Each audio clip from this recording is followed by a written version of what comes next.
Hi, welcome to Books and Booze. I'm taking up for Jessica, so I'm going to fumble this so much. This is the segment where we talk about books with booze with indie authors.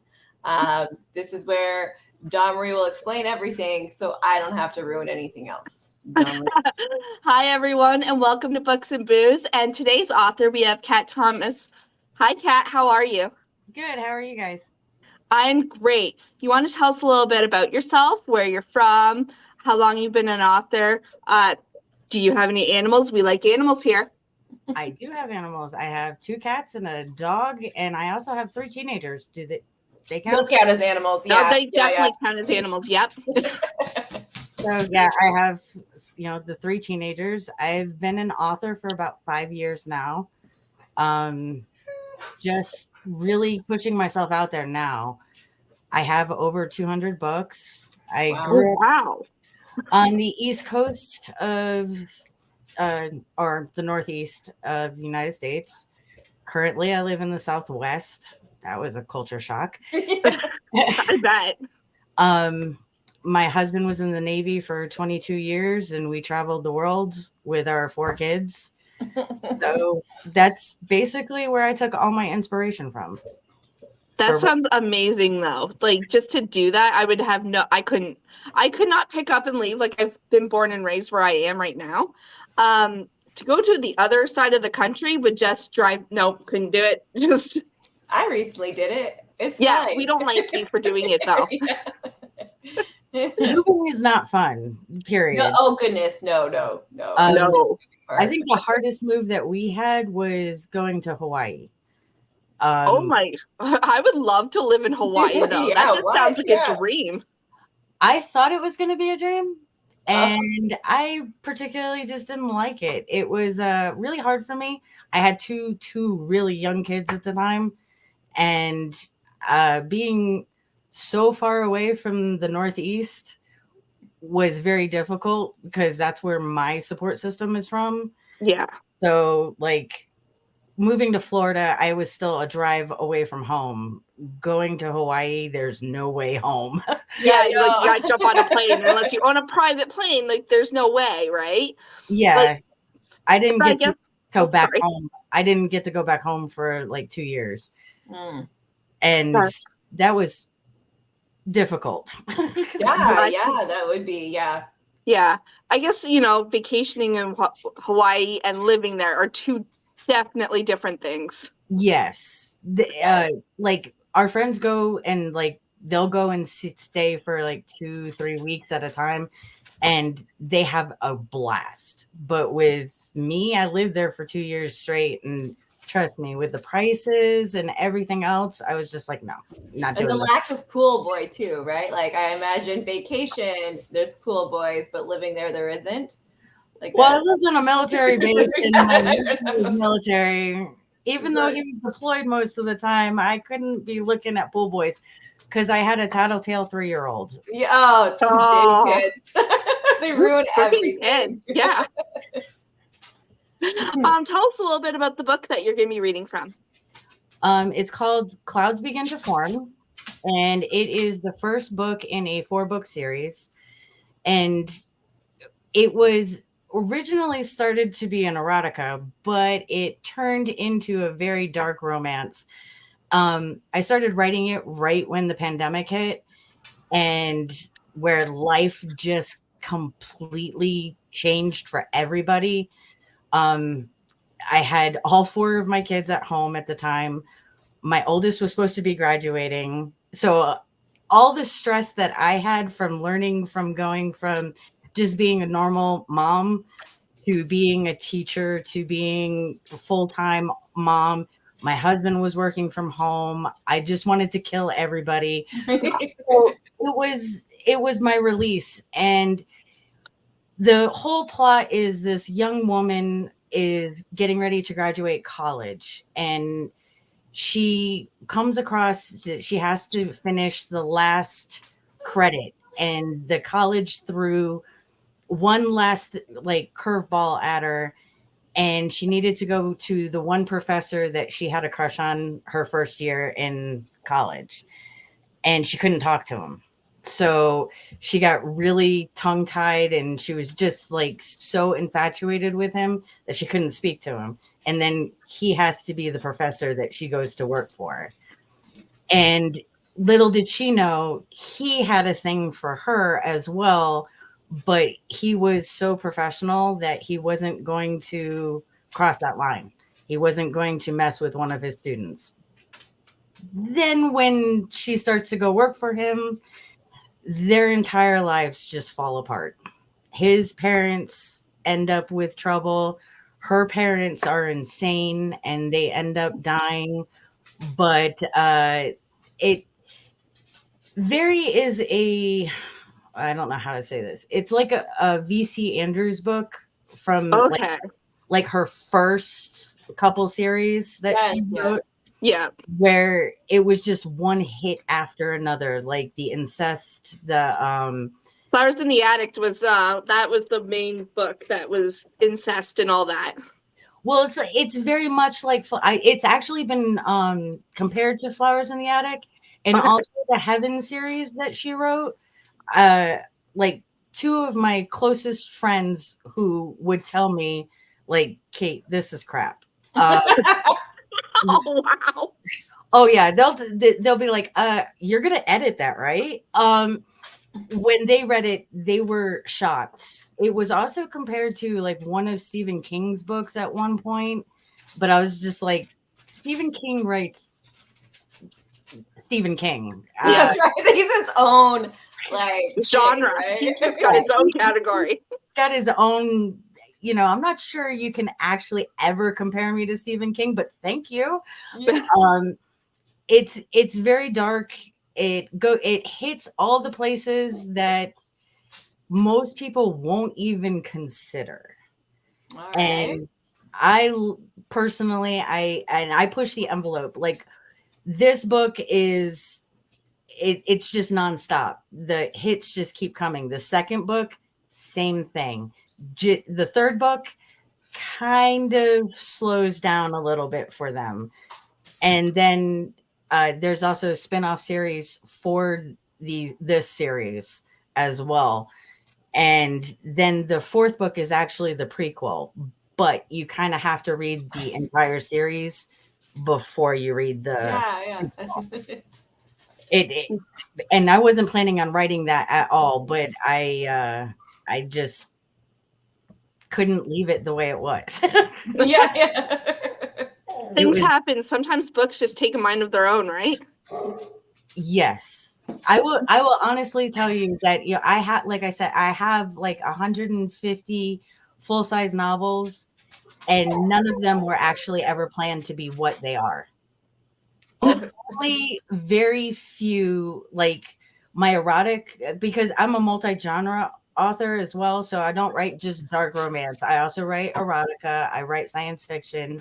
I write medical. I have a medical background myself.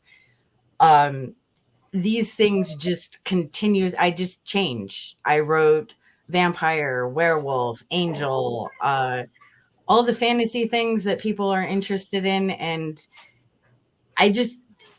they never are planned the way that I want them to. I'll sit there and I'll plan everything out. And then I can't do this.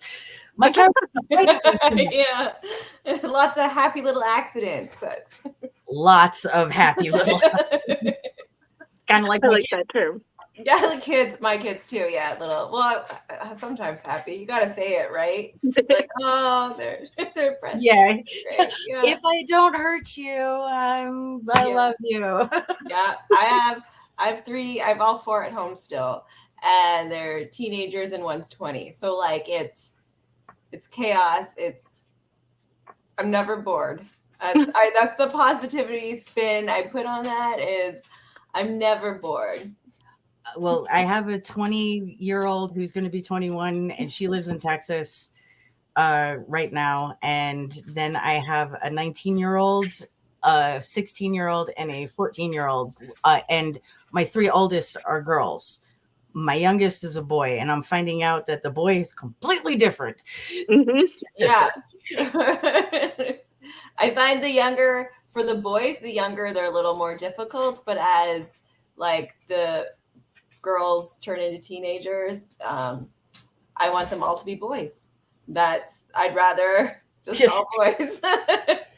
See, I'm lucky. My girls are like boys, so I don't have to worry about that. Oh, and my boy's like a girl. He talks like a girl. He's got sarcasm like a girl. He's very sassy like a girl. So I'm unfortunate in that one. That's my son. Yeah, my son has never yelled at me. He's still the favorite. All right, Sonia, do you want to tell us the drink words tonight? Yes, we have Max, we have Deanna, we have Papers, and we have Grin. Ooh, I'm excited for this. I know these.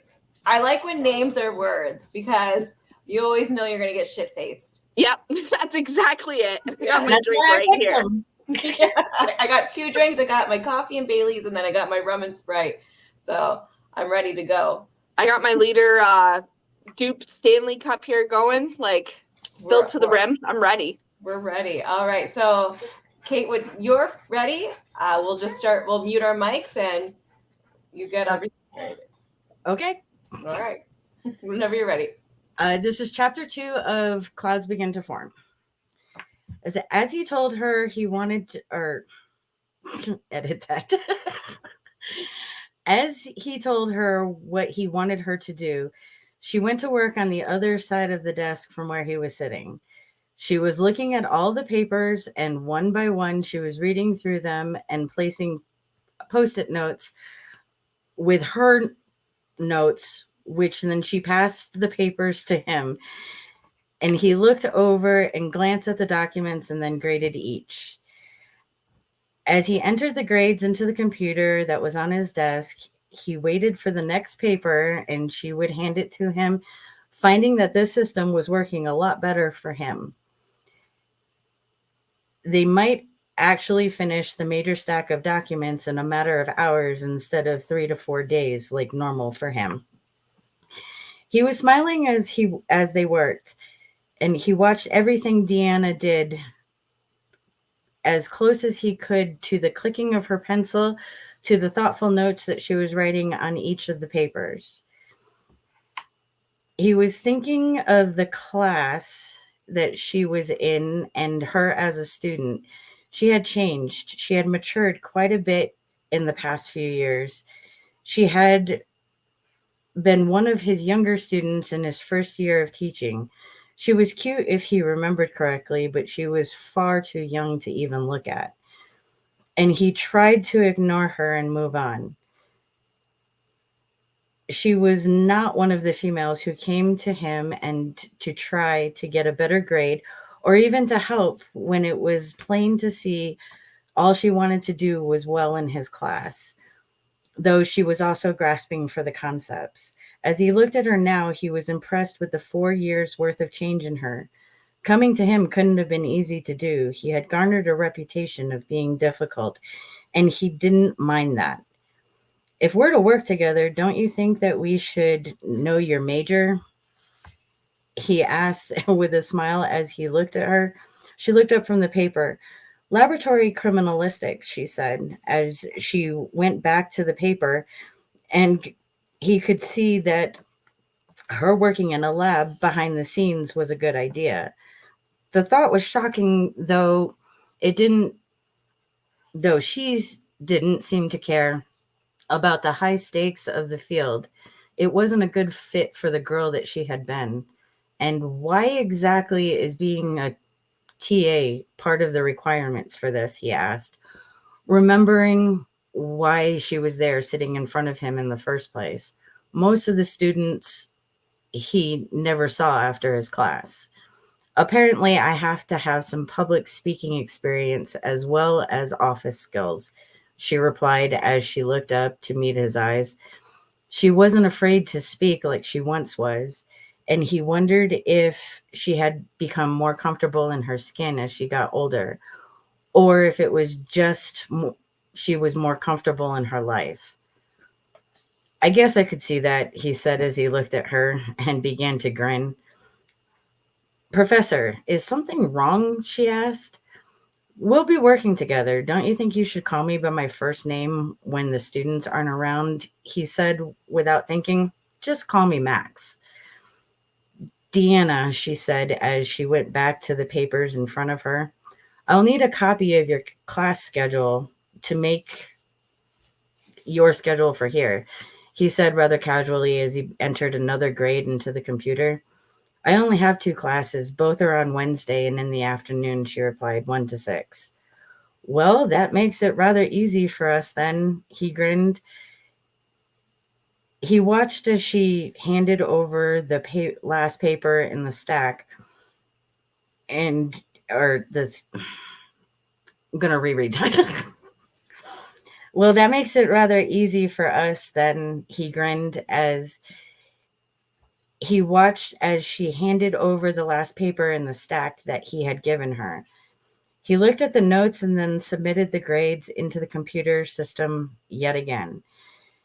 That is the fastest I have ever gotten through a class assignment. Anything else? Deanna asked as she looked around.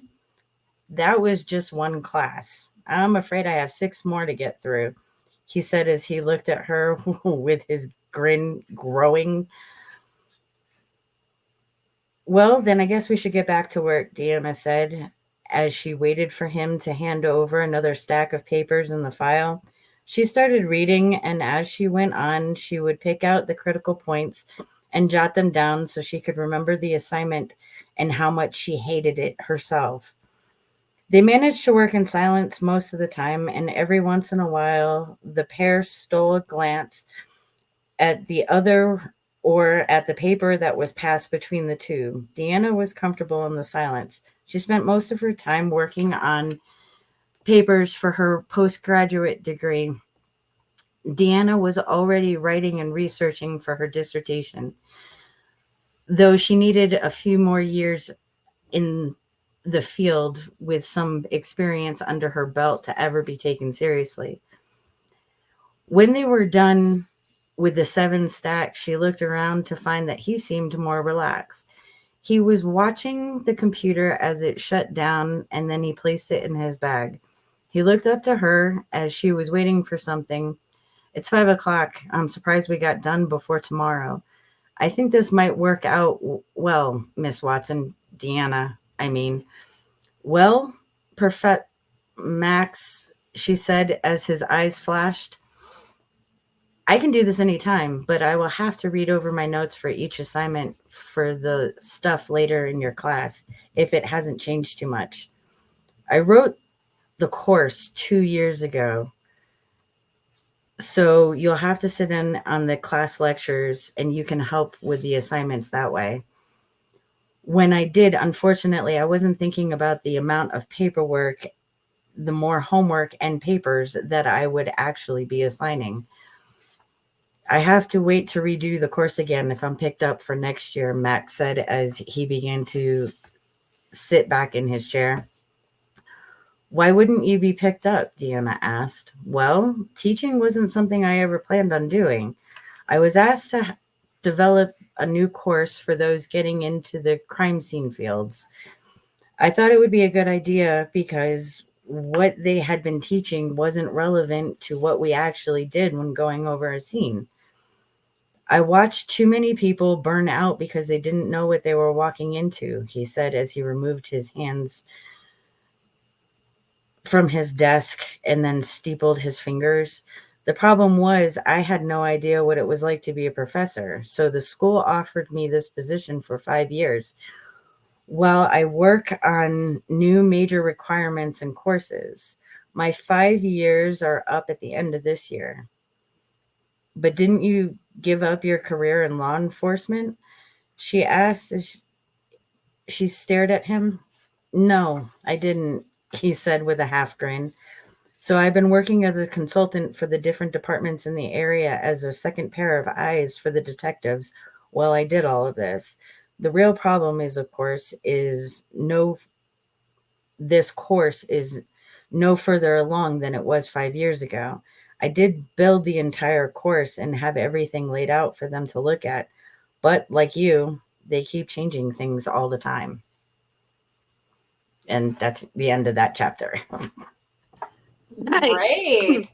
I like it's just the Almost got my beginning of their drink. dynamic, right? Like it's Yeah, I tried to pick something that would kind of like ease you into it. Like I said, there's a whole different series of like the books, these books, the Watson Insanity series, which is this is the first book of, are Deanna's story. They're told from Deanna's point of view, pretty much. Max is a main character, but for the most part, it's everything is happening to Deanna. There is a whole novella series that is just Max's point of view. It's all the same events, but it's completely rewritten to just be like his ideas of what's going on. And then because I fell in love with Max, he is by far my favorite character that I've ever created. So when I wrote him as a detective and a professor. I was going to go more with the professor angle and keep him that way.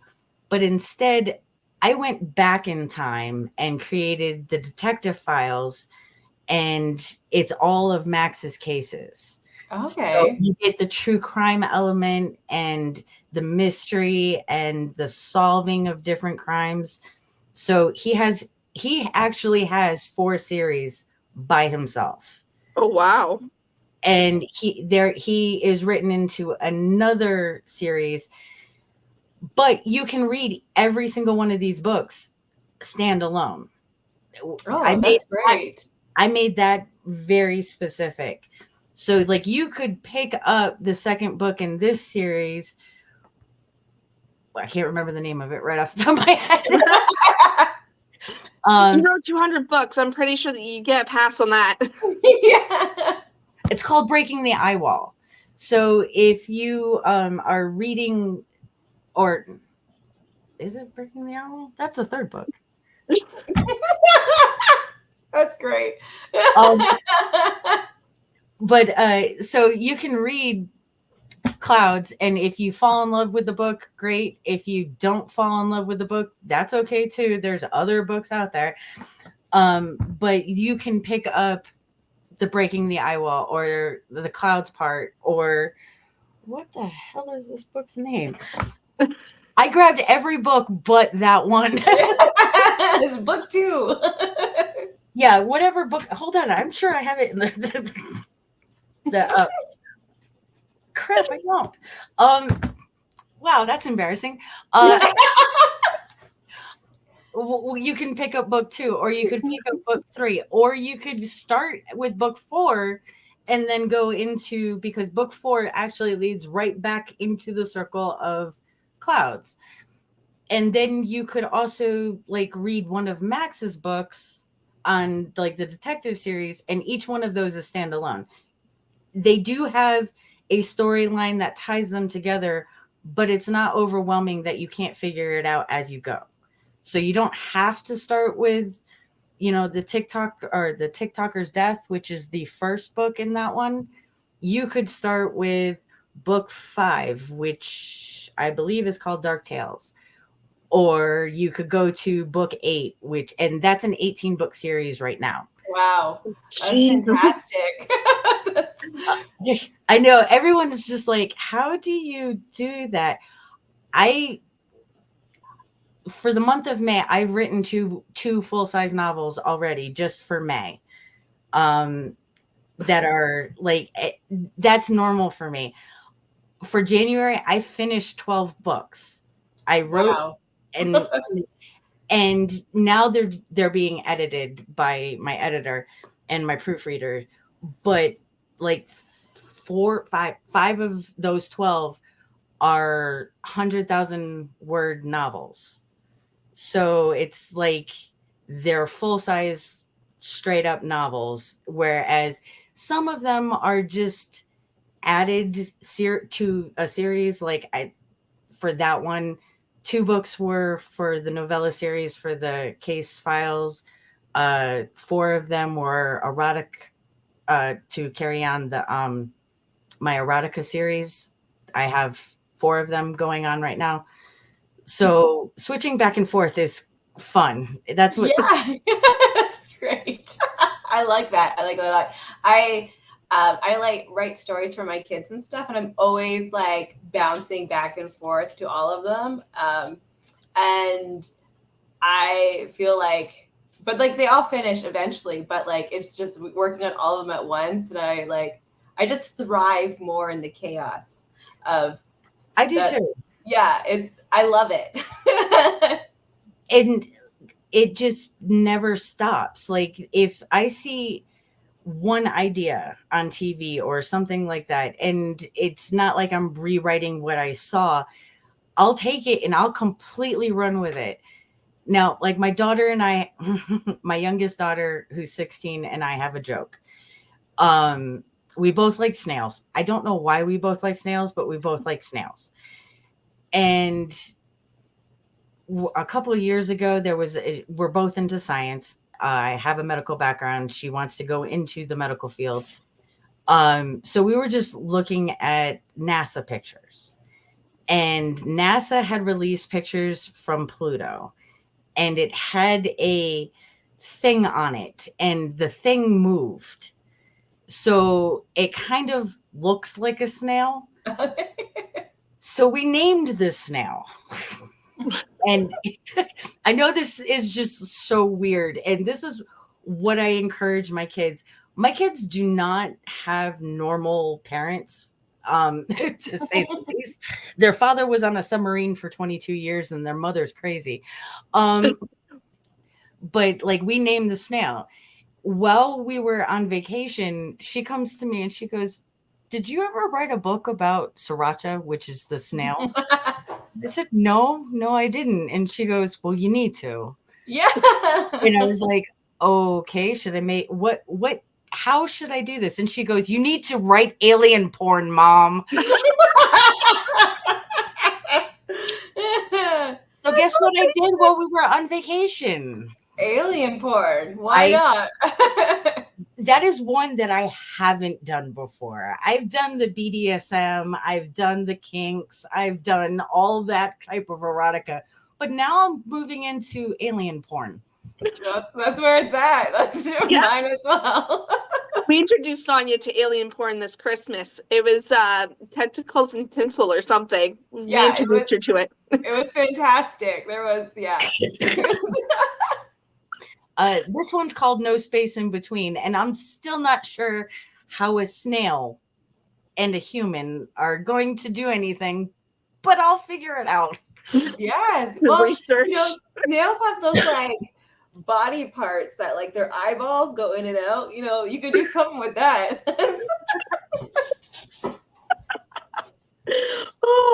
So how long does it usually take you to write a novel, since you wrote 200 of them? Well, it really depends on the novel itself. Clouds, it took me 2 months to write that. But I was also doing what most authors tell you not to do, which is edit as you go.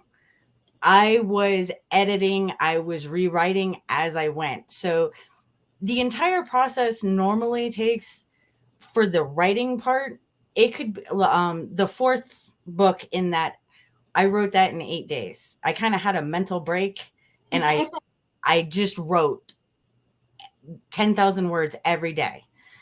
And then it took me about another 2 months because I got so sick of that character that I just didn't want to write it anymore. I didn't want to edit. I didn't want to proofread. Yeah. I didn't want to do anything. If it's going to be a mid-sized novel, I can really write one of those a week. Just, oh wow. If I don't have like something going on with my kids, like my oldest that's in the house is in college. My middle daughter, or my younger daughter, is in high school, and my son is in middle school, and he'll be starting high school this year. But my kids are homeschooled, kind of. They go to a digital academy. So It's run by our district, so they still have to go to school functions at school, but they're not taught at school. So if they don't have to do testing or they don't have to do that and we can set our own schedule, I can legitimately write 15 books in a month and then go back and fill them in with, more details, go back and rewrite them. And for me, the rewriting process takes about 2 to 3 times. I'll set them off to the side, and then I'll go back to them like a month or two later when I've already done so many more that I can focus back on that one. That way, nothing gets too old for me. Yeah. Yeah. I have three erotic series that are ongoing right now, and one of them has to have like 18 books that I have to write for it. I already have like 15 out, and in the process I'm like, I don't like these people anymore. Because I'm done with them. So I'll just, I have, honestly, I'm releasing a book every month on Amazon, Apple, and Google myself. And out of that, I am scheduled to release books all the way into 2033. Wow, that's impressive. That's crazy. Like, wow. So that's like ambitious. And they're all scheduled too. So like that isn't including like the books that I just wrote. So I add to that every month, and I went crazy doing it, but scheduling them out was actually the hardest part for me. Because I had to stop writing. I had to sit down with my planner, and then I had to schedule. I had to do the schedule and then highlight every one that I had uploaded and everything like that. And like I said, 2020, it's 2033 on almost all of them. So wow. like, I know I hate to say it like this, but like I could die tomorrow and my books will still be released for another decade. And that's every month as well. So it's 12 books a year, all different genres. It's fun. Yeah, that sounds like you're having a lot of fun with it. Like, it's I don't think you'd be writing that many if you didn't. If I look back 5 years from when I started, I'm not the same author that I was back then. I started writing historical romance, but not the typical historical romance where it's in England or Europe or anywhere. I started writing historical romance for Japan. Okay. So it was very it's what set me apart from everybody else. Like most people, they want to write about the kingdom of England or the UK and Europe, the kings and queens and ladies and lords and all that fun stuff. Not what I was interested in. I taught myself how to read Japanese so I could learn about their history. And then I started writing, like, all of my older stuff is based on actual historical figures in Japan. That's commitment. Holy. And 5 years ago, I didn't know anything about Japan. It was very, very interesting. And one person in history sparked all of this. He is the reason why I started writing, because there were so many contradictions about him that I just... And who was that? Mitsuhide Akichi, who is known as the biggest trader in Japan. Basically, it's kind of like Benedict Arnold in the US. he worked for, or he was the left hand of Nobunaga Oda, who was trying to unify Japan at the time because they were basically all different little islands and they weren't working together. And then Mitsuhide supposedly killed him. And everyone said it was because of jealousy, or he wanted to be the leader, or he wanted to be the one. And I started to question that because it didn't make any sense to me. So I started writing about it. And then come to find out, they actually found a piece of history that's being authenticated right now that basically all of my theories were true. Oh, see there, validation. Like, I know people. Yeah, I dealt with enough people in my years. It didn't make any sense. Yeah. So I was just like, My husband hates him, by the way. That's He absolutely hates the fact that, like, I'm reading and writing in Japan or Japanese, and he's just like, what's wrong with you?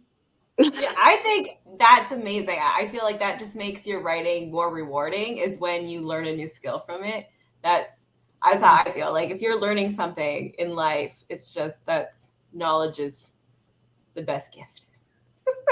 I truly believe that. And here, I brought that to my kids as well. That was another thing. Like, my daughter did this whole report on Sengoku era Japan, which is the era that I studied.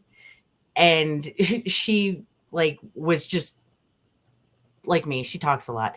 And she was just going off and telling the teacher, oh yeah, my mom learned Japanese. We're going to go to Japan eventually when my mom, starts making money. Yeah, buy her book so she can go to Japan.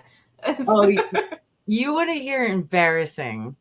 My daughter told her English teacher this year, because they still do the Zoom calls and whatnot, told him, oh yeah, my mom's an author. And she's like, oh, okay. Oh, that's awesome. Does she write under the name that we have? And no, my mom's Kat Thomas. Do you want a link? Yeah. So she sent him the link to my author page on Amazon, and the first book that pops up is The Sex Slave. That's fantastic. Like, oh, okay. I thought that was almost as embarrassing as my father calling to tell me that he read Yes, Daddy. That'd be a little interesting. Yeah. I was just like, Dad, 200 books. Why did you pick that one? Yeah, that one. You're the cop one. Like, it's don't, Dad. Well, you won an award for it. Yeah, Dad, I won an award for it. Don't ever read anything I write again. Yeah, no, just like, how do you guys look at each other during Christmas dinner anymore? It's like, no, don't. Oh, yeah, the best thing is my father just, is just like, oh, you need to go back to church. Yeah. Thanks, Dad. Yes. I don't think the church wants me back. Yeah, I know. You might write some porn about it. Like, there is porn, or there is erotica and smut that has religion behind it. I'm sure there is. Obviously, there is. There's one called Priest and Sinner and Saint, and is it one of Jesus? Because I feel like I need that. No, it's just about people in church. Okay, Sonia. Okay, never mind. It's not like people in the Bible. That's okay. Well, that's unfortunate. Got to be careful with that, crossing lines with the church. Apparently. It'll be banned for sure. I think I come from a very, very, very ultra Catholic family, which explains the whole smut problem. And my nephew is becoming a priest. So I have to be very careful, like, when crossing certain lines, just for family. Yeah, to piece it, like, just so you're not shunned by everybody in your family, right? You're just like, I still want to be invited to holidays, so It's my brother's kid. I don't really care. yeah. Like, It's one I didn't really like anyway, so whatever. Eventually, he'll figure it out. Speaking of religion, do you view writing as a kind of spiritual practice? Yes, very much so. I'll use this last week as an example. The first day that we were on vacation, this vacation wasn't exactly planned. This was my husband basically saying, so I have a week off from work. I have too much PTO on the books. So we're going to go visit my parents. Wonderful. So we went to Arizona, and I brought my computer with me, and I had already started a book. I finished it on the first day. The next couple of days, I decided to just, hang out with the family and whatnot. And I could tell every day I was miserable because I wasn't focused on doing something. So if I don't write, and if I'm not planning the next book or the next step in anything, I can't function. Like by day 4, I was so irritated that nobody wanted to be around me, to the point that my kids were just like, Mom, get on the computer, do something. Yeah, go do it. Yeah. So yeah, I do think it is a spiritual experience. I also think that it is in a way of creating your own type of religion. And it doesn't necessarily have to be like something as poignant as going to church or something like that. But as an author, as a writer, being able to take nothing and just words and putting the words together and creating a character is almost godlike. Yeah. I'm not going to say that, but you create worlds. Yeah. You create complete different alternate realities. And as much as everybody has a story to tell, some people can't. They can't grasp how to do that. And it is a process. You have to learn that. So yes, it is a very powerful experience being a writer. And I think that it is underrated. Very much so. Yeah. No, I agree. What would you say is the hardest thing about being an author? Promoting yourself. Yeah. Yeah, we hear that a lot. It's the marketing that is a struggle for people. I come from a very, I don't want to say humble background, but I come from a hardworking father, a stay-at-home mom. We were very much just average. So trying to find something about each book to promote, and I've said this numerous times to many other people, and I've gotten mixed reactions from it from other authors, when I said that you basically have to become a whore. You have to sell yourself on the street.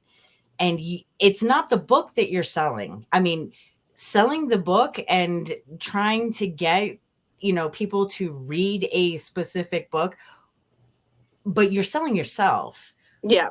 And it is very hard because sometimes you don't want, it's not that you don't want that credit, but you don't want certain people to know that much about you. I think that if you're going to write a book or write a story or whatever, you're leaving a lot of yourself in it, whether you want to or not. The whole reason that this book right here started was because my cousin started to have a mental breakdown and was going crazy on Facebook. Besides the fact that everything else was going on, I needed to get my own little like safe space, and this book became my safe space. So that's one of the reasons why Clouds has always stayed with me. And then I found that Max was a comfort character for me. But just selling yourself, trying to push that whole narrative that, oh yeah, so you do this, you do that, you do this, you can read this book, you can read this book. It's very difficult. Also, what makes it worse is if you're a multi-genre author, because you don't have a specific fan base. If you Right. only wrote science fiction, you get your sci-fi people going.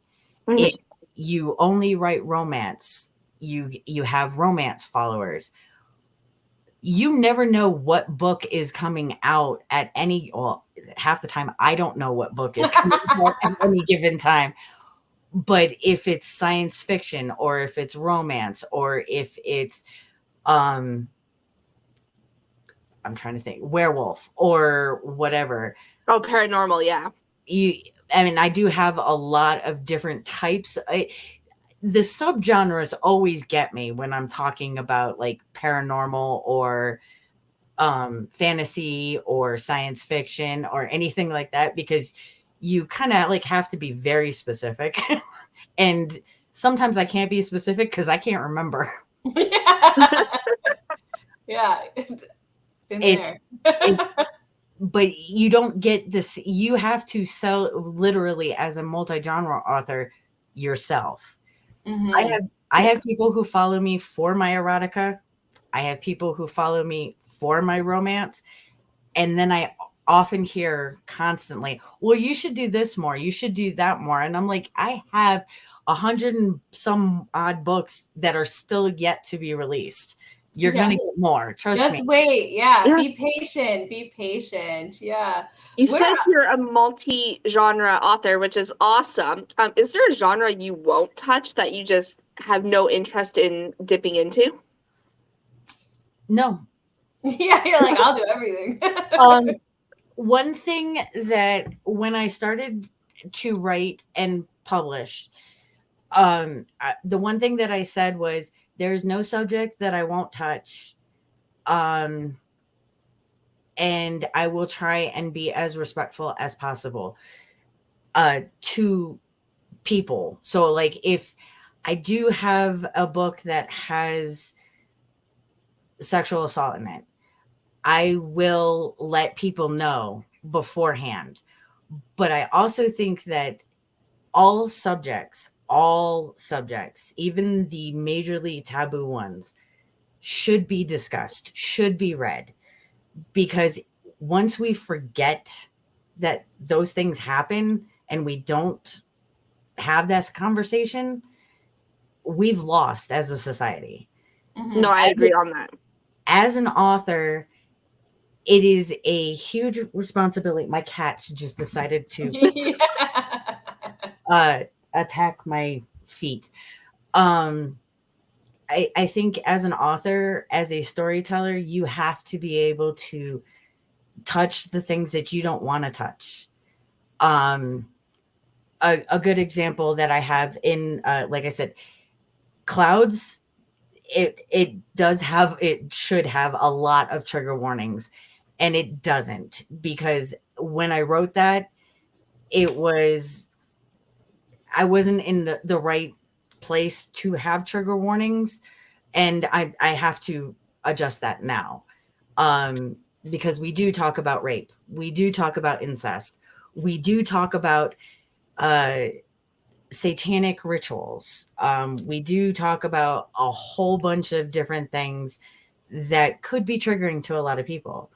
I have another book where a lot of people seem to have an issue with it, but it's only because of the teacher and the student.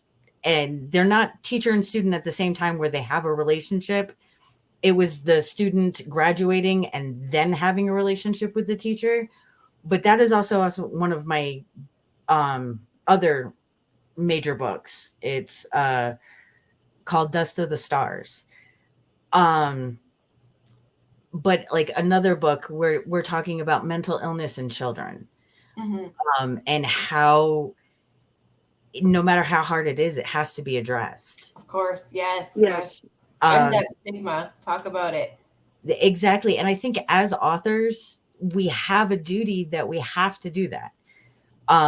As long as we're respectful and we're not like ripping people apart, I think that we have to discuss the things that have happened, that will happen, and that could happen. The book that I just wrote is about the infertility world and splitting up a group of sibling embryos that have been genetically modified. We don't have the science to do this currently, but we will in the next 10 years. For sure. Yeah. Hopefully. So, you see, I have nothing against people. I have nothing against people going through IVF, and I completely understand their desire to have a child. But where are we going to draw the line at the ethics of it? Are we going to have designer babies? Are we going to make sure that diseases, I understand, let's eradicate some of these things, but so I want a child that has brown eyes and blonde hair. Yeah. I think that is ethically wrong. Because it's taking away the child's individuality. Yeah. And the next book it is going to be very similar. It's very science fiction based, but actually is all plausible science fiction. It's actually going to happen probably in the next 10 to 20 years. I think that we should talk about this. We should get this out of the way. It also has to go with, there's a woman on TikTok, for the life of me, I can't remember what her name is, but she basically helps investigate sibling pods from donor conceived, insemination type things, where they go and get and just inseminate somebody with donor sperm, and they're finding these pods of siblings that are 100 to 150 to 300 people. We have to have some kind of limit. And the way to do that is to talk about it. And if we're going to talk about it, why not make it fiction? Make it fun. Make some kind of story out of it. That's more my point. I'll take real life things, unfortunately, like people leaving their kids in the car and their kids dying. I bring light to that in the case files. Horrible murders that we see on social media, that we see on the news. Let's talk about it. People need to understand that some of these things are mental health. Some of these things are just pure evil. Yeah. There is a line. So absolutely. Well, we're coming to an end, and I just want to say thank you so much for coming on. It's been great. And I love that you have all these different genres and topics to talk about. Like it's great. I love that. Because it wasn't just one thing. It was like so many things we talked about today. And I love that. I appreciate it. Do you have, because you have 200 books, where can people purchase your work? I am available on all platforms. Amazon, Kindle Unlimited, Google Playbooks, what's the other one? Barnes and Noble and Apple.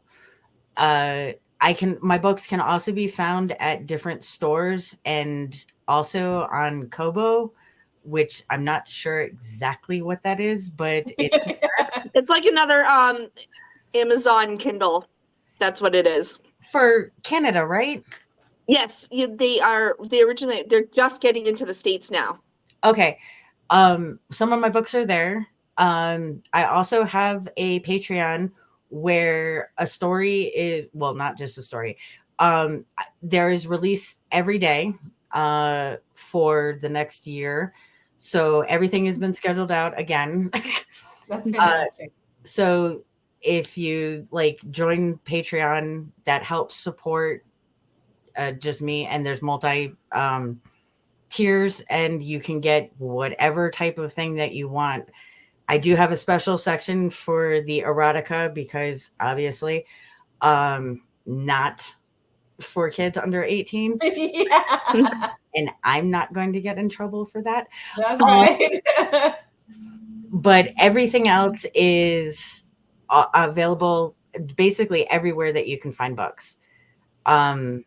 There are also some books that are on Good Novel, which is an app. I wouldn't recommend that. I would rather go to Amazon, but I just have to plug it anyway. That's right. Wherever everyone is at. All right. Thank you so much and have a good night. Thank you for having me. Thank you. Good night, guys.